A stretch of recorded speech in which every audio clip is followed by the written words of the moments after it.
উঠেছো তুমি? আমি কতক্ষণ ধরে রাখছিলাম তোমায়। পদ্ম চোখ পিটপিট করে ঈশানের দিকে তাকালো। কি হয়েছে? ঈশান ভ্রু কুঁচকে তাকিয়ে আছে পদ্মের দিকে। তোমার গ্রামে ঢুকেছে, কিন্তু পথটা ভুলে গেছে। চিনতে পারছো না ঠিক? পদ্মের মনে হলো সে ঘুমেই ভালো ছিল, এখন আবার মনটা খারাপ করে দিল লোকটা। পদ্ম ঠোক গিলল। আচ্ছা, আপনি গাড়ি চালান, আমি বলছি। পদ্ম বলছে আর ঈশান সেই মোতাবেক গাড়ি চালাচ্ছে। মাঝে মাঝে বলতে গিয়ে তার কান্না চলে আসছে, তবুও সে মনটা একদম ঠিক রেখে ঈশানকে বলল। পদ্মের বাড়ির সামনে এসে গাড়িটা থেমেছে। গ্রামের রাস্তাগুলো একেবারে সরু, রাস্তার চারপাশে গাছ আর ধান ক্ষেত।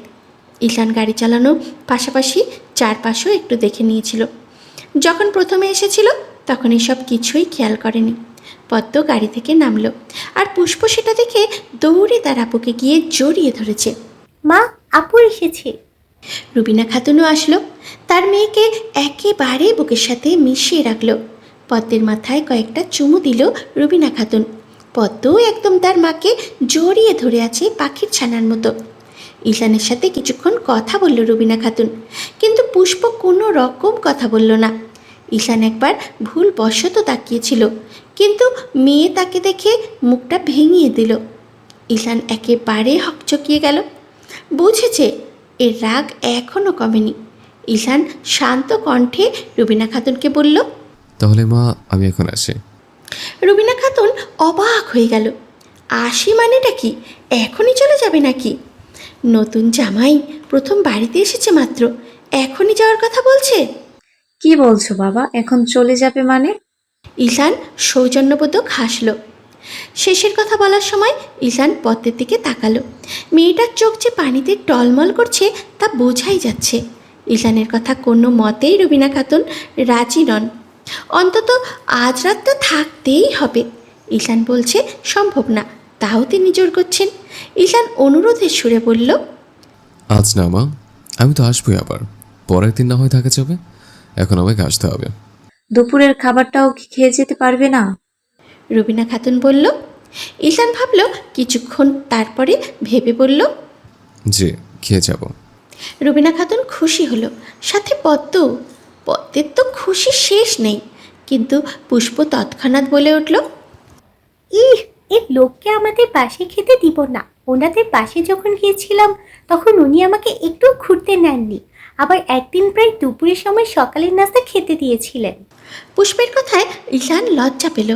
এই বিচ্ছু মেয়ে যে একদম সরাসরি অপমান করে দেয়, কে জানতো? রুবিনা খাতুন পুষ্পকে চোখ রাঙাচ্ছে। এই মেয়ে কখনো ভালো হবে না। বাবা, তুমি কিছু মনে করো না ওর কথায়, ও এমনই। আমি কত বকি, কিন্তু সে বকা খাওয়ার পরও সব আবার ভুলে যায়। ঈশান পুষ্পের দিকে তীক্ষ্ণ দৃষ্টিতে তাকালো। সমস্যা নেই মা। রুবিনা খাতুন পদ্মের উদ্দেশ্যে বলল, পদ্ম, ঈশান বাবাকে ভিতরে নিয়ে যা। ঈশান পদ্মের সাথে ভেতরে ঢুকলো।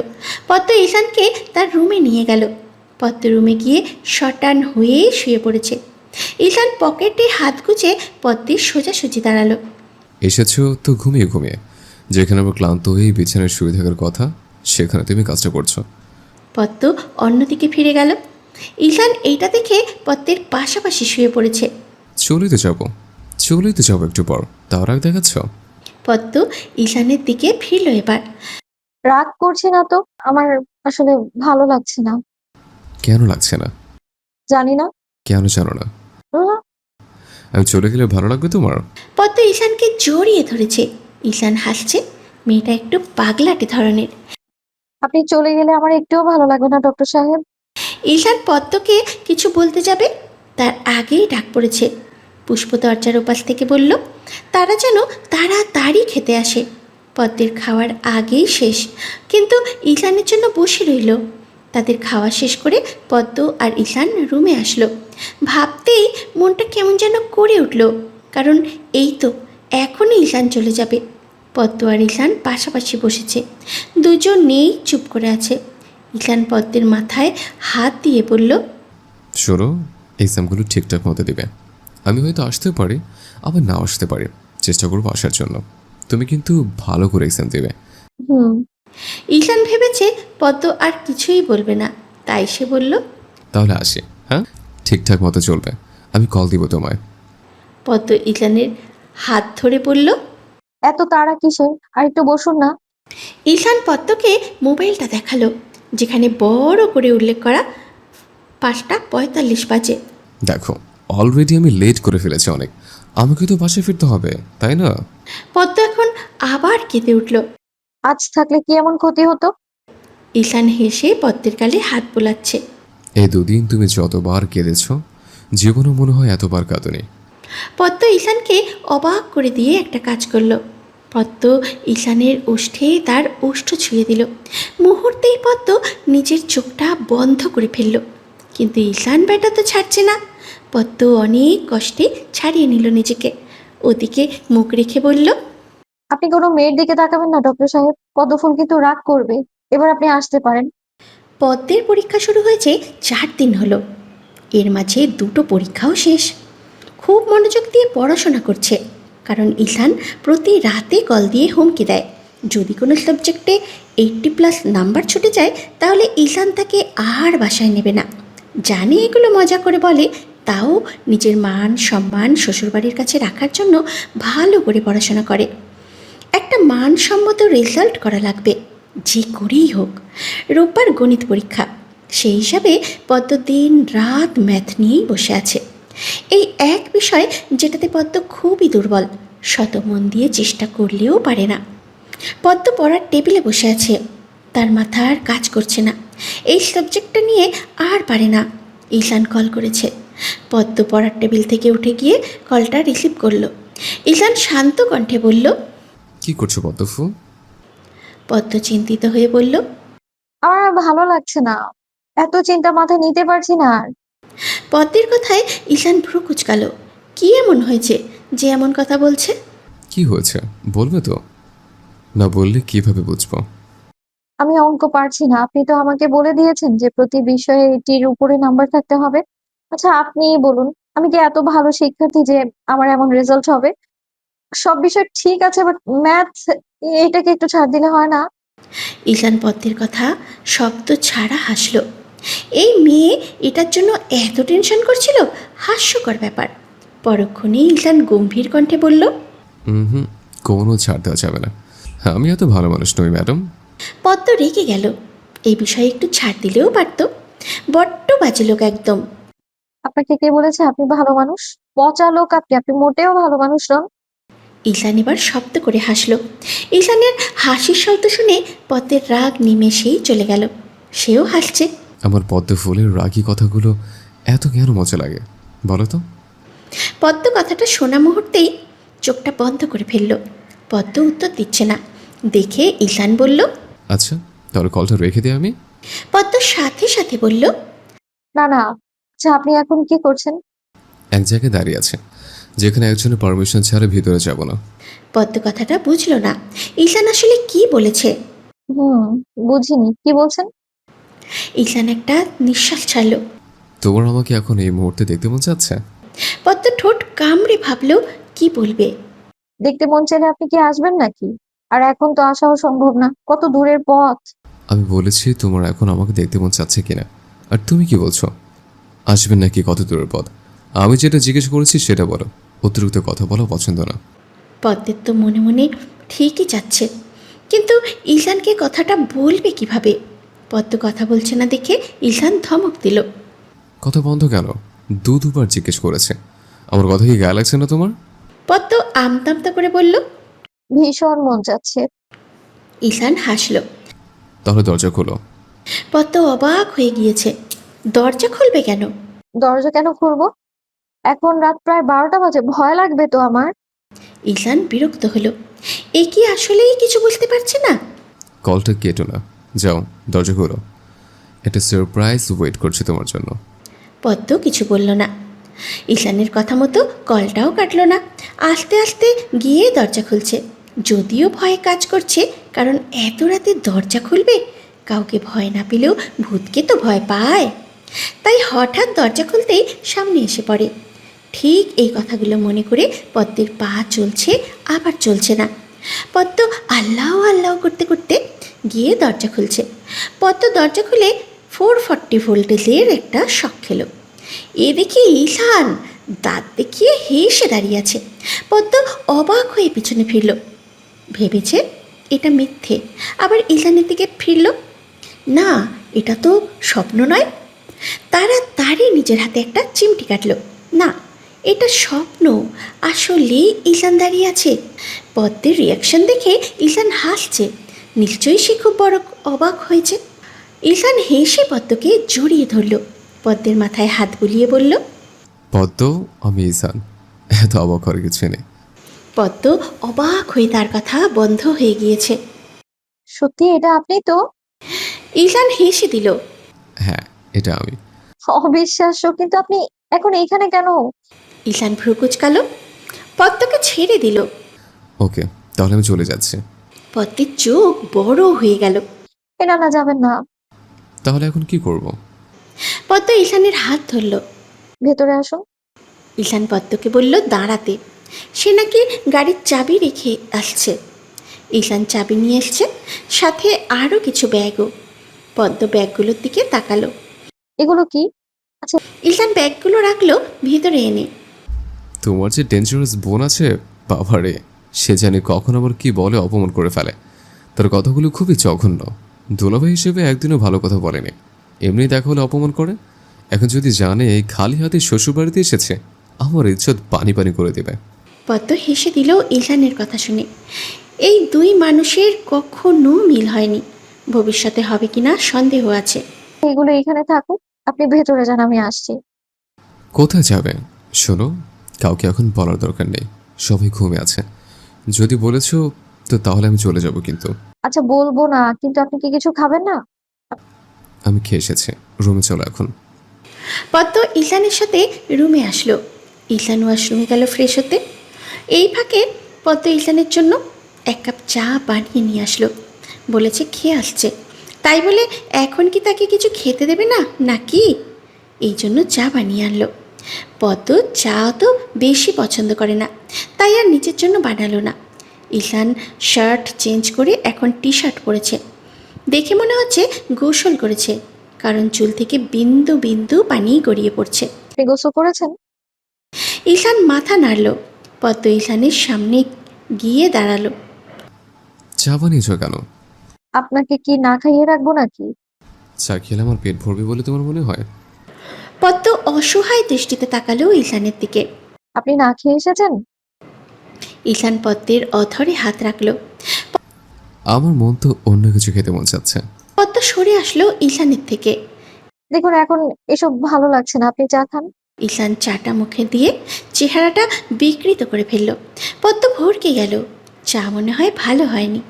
ভালো হয়নি? দাও, চিনি দাও না একটু, বিশেষ না হলে খেয়ে দেখো। পদ্ম খেলো ঠিকই, চিনি দেয়নি, একদম পানির মতো লাগছে চা।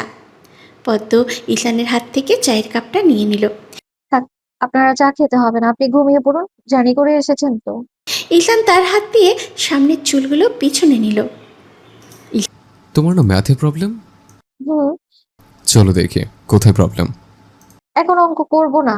ঈশান ধমক দিল। করতে হবে। ঈশান পদ্মের হাত ধরে টেনে এনে টেবিলে বসালো, পদ্মের পাশের চেয়ার টেনে নিজেও বসলো। ঈশান পদ্মের এই অবস্থা দেখে যা বুঝলো সে কিছুই পারে না। ভেবেছিল পদ্ম অনেক ভালো স্টুডেন্ট, এখন দেখি ঘোড়ার টিম সে। প্রায় 5টা অঙ্ক করে দিল ঈশান। এখন পদ্মকে প্রচণ্ড ঘুমে ধরেছে, চোখ মেলে তাকাতেও পারছে না একটুও। আমার ঘুম পাচ্ছে, চলুন না ঘুমোতে চাই। ঈশান পদ্মের কথা মতো ঘুমাতে গেল। পদ্ম ওদিকে ফিরে শুয়ে পড়ল, যেটা ঈশানের সহ্য হলো না। পিছন থেকে পদ্মকে জড়িয়ে ধরল, পদ্মের ঘাড়ে মুখ লুকালো। এবার শান্তি লাগছে ঈশানের। এতদিন এটাই মিস করেছিলাম পদ্মফুল। পদ্ম চিমটি কাটলো ঈশানের হাতে। ঈশান আর একটু গাঢ় করে জড়িয়ে ধরল। একটু ভালোবাসার কথা বলতে পারবো না? সকাল 5টা। পদ্ম তাড়াতাড়ি উঠে পড়ল, কারণ তার মাকে বলতে হবে ঈশান এসেছে, তার জন্য নাস্তা বানানো লাগবে। এখন যদি না বলে তাহলে তার মা তাকে ইচ্ছে মতো বকবে। পদ্ম আস্তে করে ঈশানের এক হাত পাশে রাখল, হাত দিয়ে চুলে খোপা করে দরজা খুলে বেরিয়ে গেল। রুবিনা খাতুন খুব রাগ করলেন, কারণ কেন তাকে কিছু বলা হয়নি। আরও ঈশানও কিছু খায়নি শুনে তিনি পদ্মকে হাজারটা বকা দিলেন। রুবিনা খাতুন এখন ঈশানের জন্য নাস্তা বানাচ্ছে। পদ্ম তার মায়ের পাশে বসে আছে। 9টা। পদ্ম ঈশানকে ঘুম থেকে ওঠানোর জন্য রুমে আনলো। ঈশান আগেই উঠে বসে আছে, ফোন নিয়ে ঘাটাঘাটি করছে। পদ্ম ঠিক ঈশানের সোজাসুজি দাঁড়ালো। ফ্রেশ হয়েছেন? হুম। তুমি কোথায় ছিলে এতক্ষণ? ঘুম থেকে উঠে পাইনি কেন তোমায়? আমি মায়ের কাছে গিয়েছিলাম, মা খুব বকেছে, কেন জানায়নি। আচ্ছা, খেতে আসুন এখন। আগে তো স্পেশাল কিছু পাই, তারপর খাবো। স্পেশাল কিছু আবার কি? উফ, তুমি তো বোকা কেন পদ্মফুল? আমার মনের ভাষা বুঝতে পারো না? কেন তুমি বড় হলে না? ঈশান পদ্মকে টেনে তার কোলে বসালো। পদ্ম হকচকিয়ে গেল। পদ্মের গালে সুন্দর করে চুমু বসিয়ে দিল। পদ্ম ঈশানের হাত খামচে ধরল। তাদের এই মুহূর্তে পুষ্পের আগমন ঘটল। আপু, মা ডাকছে। দুর্ভাগ্যবশত পুষ্প দেখে ফেলল। সাথে সাথে পুষ্প ওদিকে ফিরে গেল। ছি ছি, কি দেখে ফেললাম? পদ্ম জোর করে ঈশানের থেকে নিজেকে ছাড়িয়ে নিয়েছে। ইস, এমনটা না হলেও পারত। এখন পুষ্পের সামনে মুখ দেখাবে কি করে? ঈশান শান্ত কণ্ঠে বলল, ছেচে করো না, দোষটা তোমারই ছিল। তুমি ভুল সময় এসে পড়েছ। এগুলো আবার কারো কাছে বলতে চাও না। ঈশান পুষ্পকে তার গাড়ি দিয়ে ইচ্ছে মতো ঘুরিয়েছে। এখন পুষ্পের কোনো রাগ নেই ঈশানের প্রতি। বরং ঈশান যদি গ্রামে আসে তাহলে সবচেয়ে বেশি পুষ্প খুশি হয়। দেখতে দেখতে পদ্মের পরীক্ষাও শেষ হয়ে গেল।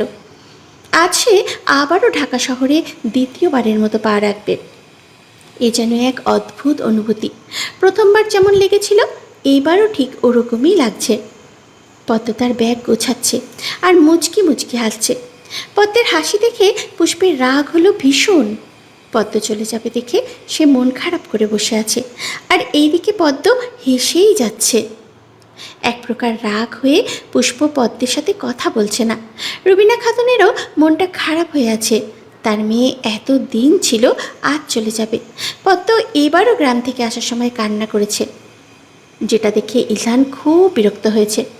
এখনও গাড়িতে বসে ক্রমাগত চোখের পানি ফেলছে। তোমার আসলে সমস্যা কি বলো তো? পদ্ম ঈশানের দিকে তাকালো। কোন সমস্যার কথা বলছেন? এই যে তুমি গ্রামে যাওয়ার সময় কাঁদো, আবার আসার সময় ঠিক একই কাজ করো, সেটা জিজ্ঞেস করছে। তোমার সমস্যাটা আসলে কোন জায়গায়? পদ্ম মুখ ফিরিয়ে নিল। সমস্যা মানে কি সে জানে না।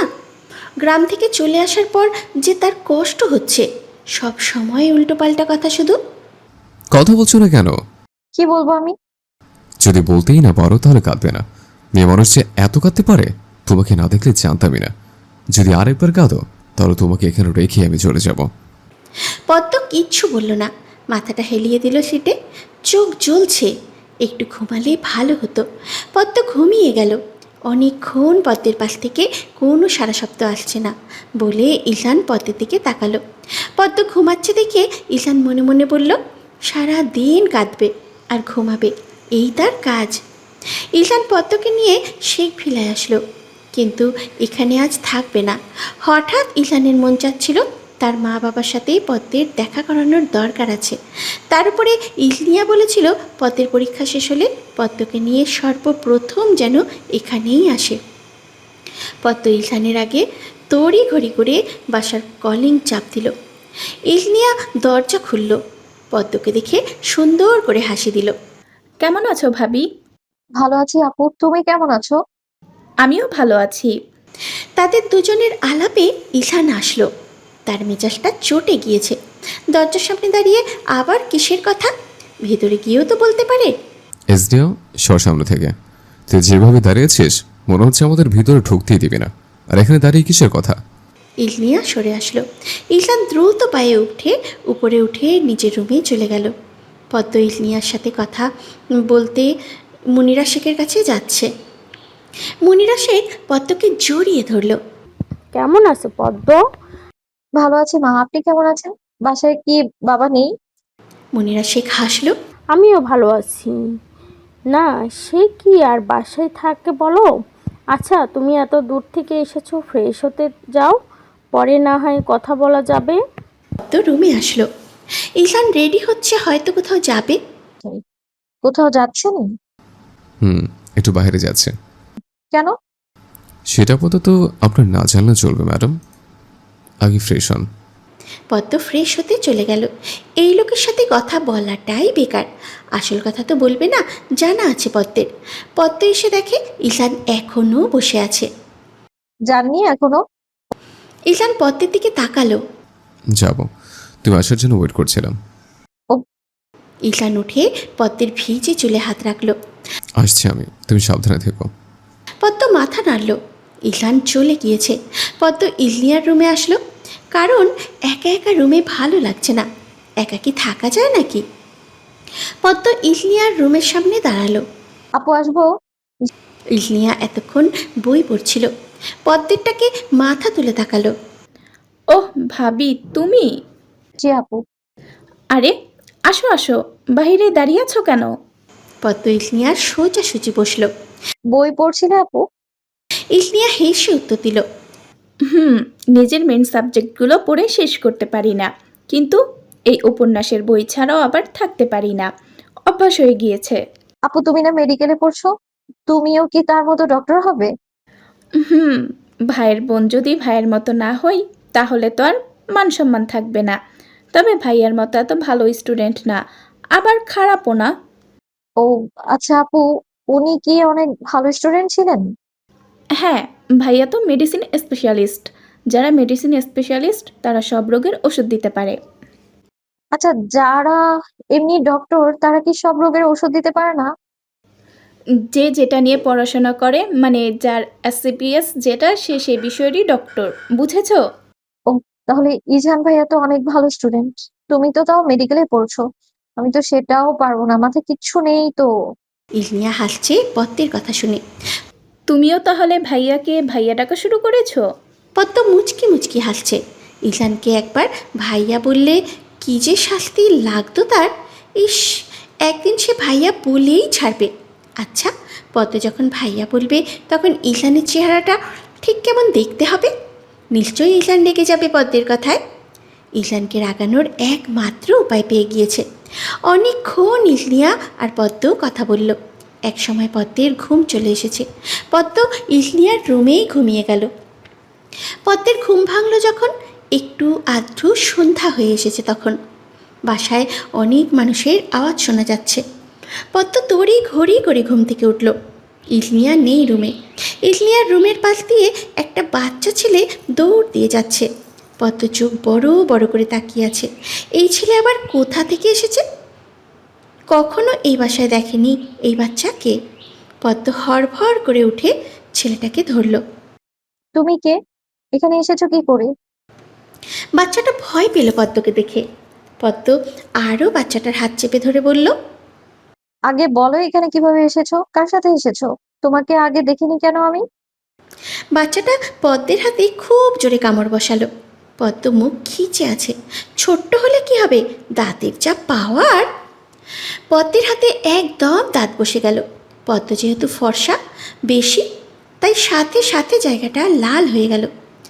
কামড় দিচ্ছ, দাও, তাও ছাড়বো না তোমায় আমি। বাচ্চাটা পদ্মকে ছেড়ে দিল। বাচ্চাটার কথা পদ্মের বোধগম্য হলো না।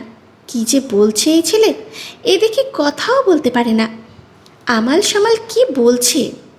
বাবারে, কিসব বলছো? তোমায় ধরে রাখে লাভ নেই, যাও দৌড় দাও। পদ্ম বেসিনে এসে মুখ ধুচ্ছিল। বাচ্চাটার দেওয়া কামড় দেখছে। কি ভয়ঙ্কর ছেলে! একেবারে কামড়ে লাল করে দিয়েছে। খুবই বাজে ছেলে একদম।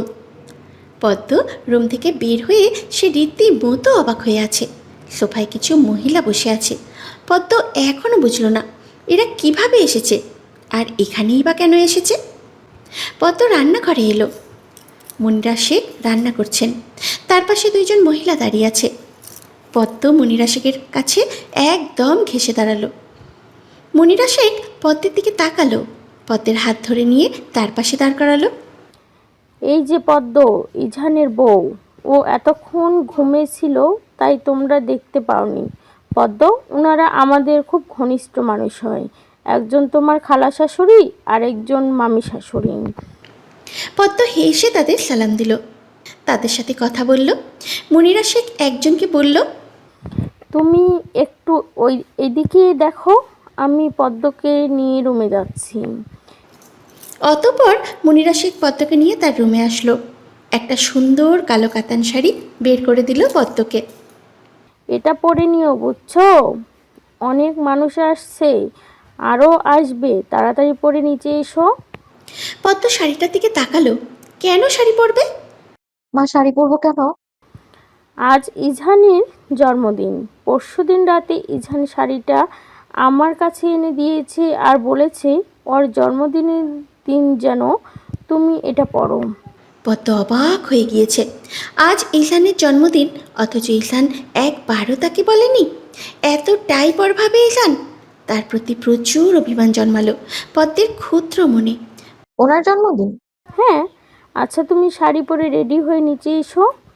ইজহানের কিছুক্ষণ পর চলে আসবে, সাথে ওর হসপিটালের অনেক লোকজনও আসবে। আমি নিচে যাই, অনেক কাজ পড়ে রয়েছে। পদ্ম বসে রইল। ইলহান একবার বলতেই পারত তার আজ জন্মদিন, একবারও বলেনি। আজ আসুক, একটু কথাও বলবে না। দিন দিন বেশি বাজে হচ্ছে লোকটা। পদ্মের মনে শুধু একটাই দুঃখ, কেন ইলহান তাকে কিছু বলল না? সব মানুষ জানে, অথচ তার বউকেই বলেনি। আবার বলে ভালোবাসি, একটুও বাসে না। যদি ভালোই বাসত তাহলে ঠিকই বলতো। পদ্ম রাগে শাড়িটা নিচে ফেলে দিল। বেশ কিছু সময় বাদে শাড়িটা নিয়ে ইলহানের রুমে আসলো। যেহেতু মনিরা শেখ বলেছেন শাড়ি পরতে, তাই অনিচ্ছা থাকা সত্ত্বেও শাড়ি পরল। আর তার সেই জাতীয় সাজ, চুলে খোপা করা, চোখে কাজল দেওয়া আর ঠোঁটে একটু লিপস্টিক দিল। পদ্ম আয়নায় দেখে নিজেকে নিজেই বলছে, না খারাপ লাগছে না তো, ভালোই লাগছে। কালো শাড়িতেও মানিয়েছে তাকে। ইলহান বাসায় আসলো। পদ্মের সাথে অনেকবার চোখাচোখি হয়েছিল, কিন্তু পদ্মকে যতবারই ইশারা করে তার কাছে যেতে, পদ্ম ততবারই মুখ ফিরিয়ে নিয়েছে। যতই হোক, আজকে ইলহানের সাথে একটাও কথা বলবে না। ভালো কথা বললেও আজ সে গলবে না, পাথরের ন্যায় শক্ত হয়ে থাকবে। পদ্ম সবার সাথে হেসে হেসে কথা বলছে, শুধু ইলহানের সাথেই বলছে না। এরকম কাহিনী বুঝছে না সে। ইলহান কেক কাটবে, এখন তার আত্মীয় স্বজন সবাই দাঁড়িয়ে আছে তার পাশে, কিন্তু তার বউ একদম দূরে দাঁড়িয়ে আছে। ইলহান পদ্মের সামনে এসে দাঁড়ালো। পদ্ম মুখটা ফিরিয়ে নিল। মান অভিমান পরে করো, এখন চলো, তোমাকে ছাড়া আমি কেক কাটবো না। পদ্মকে জোর করে ইলহান তার পাশে দাঁড় করালো। পদ্ম বেশি অভদ্রতা দেখায়নি, কারণ সবাই কি না কি ভাববে। সবাই আস্তে আস্তে বাসায় চলে গেল। রাত 1টা বেজে গিয়েছে সব শেষ হতে। তাই ইলহান আর পদ্মকে নিয়ে তার ফ্ল্যাটে গেল না, এখানেই থেকে গেল। ইলহান বসে বসে ওয়েট করছে কখন পদ্ম আসবে। সব কাজ শেষ করে পদ্মের আসতে অনেক সময় লেগে গেল। পদ্ম রুমে এসেই ধূপ করে ওয়াশরুমে ঢুকে গেল, শাড়িটা চেঞ্জ করে আসলো। ইলহান আর চোখে পদ্মকে দেখছে। ম্যাডাম যে হারে রেগে আছেন, এই রাগ ভাঙানো এত সহজ হবে বলে মনে হয় না। পদ্ম, এখানে আসো। পদ্ম যেন কথাটা শুনেও শুনল না। গলা থেকে স্বর্ণের চেইনটা আয়নার সামনে দাঁড়িয়ে খুলছে। পদ্ম উত্তর দিচ্ছে না দেখে আবারও বলল, পদ্মফুল, আমার একমাত্র বউ, এখানে আসো। এবারও পদ্মের কোনো হেলদোল নেই। আগে থেকেই ইলহান এক কথা দুবার রিপিট করা পছন্দ করে না, কিন্তু পদ্ম তো শুনছেই না। ইলহান এবার ধমক দিল, পদ্ম, এখানে আসো। যদি এই মুহূর্তে তুমি আমার সামনে না আসো, তাহলে আমি রুম থেকে বের হয়ে যাব। সারা রাত বাড়ি ফিরবো না। ইজানকার কখনো দেখতেই পারবে না। পদ্মের মনটা ধক করে উঠল। তার সব রাগ দুঃখ বিসর্জন দিয়ে ইলহানের সামনে দাঁড়ালো। ইলহান পদ্মের চিবুক ধরে প্রশ্ন করল, এতক্ষণ যে ডেকেছে, আসলে কেন? কেন আসবো বলুন? আজ যে আপনার জন্মদিন আমাকে বলেছেন আপনি, আমার মায়ের কাছে শুনতে হয়েছে সেটা। আপনি বলে কি খুব বেশি ক্ষতি হয়ে যেত? আমি তো আপনার কেউ না, আমায় কেন বলবেন আপনি? ইলহান শব্দ করে হাসল। পদ্ম ইলহানের দিকে তাকাচ্ছে, আবার চোখটা সরিয়ে ফেলছে। নিশ্চয়ই এখন এই লোকের হাসি দেখলে তার রাগটা নিমেষেই উধাও হয়ে যাবে। এই জন্য আমার পদ্মফুল রেগে আছে? ইলহানের চোখ হঠাৎ পদ্মের হাতে পড়ল। পদ্মের হাত এক জায়গায় লাল হয়ে আছে। কেন? দেখে তো মনে হচ্ছে কেউ কামড়ে দিয়েছে। মুহূর্তেই ইলহানের মেজাজটা চটে গেল। পদ্মের বাহুতে হাত দিল। তোমার হাতে কে কামড় দিয়েছে? আমি তো দিইনি। আমাকে কে কামড় দিয়েছে তোমাকে? আর তুমি সেই দাগ নিয়ে ঘুরে বেড়াচ্ছ? কত বড় সাহস তোমার!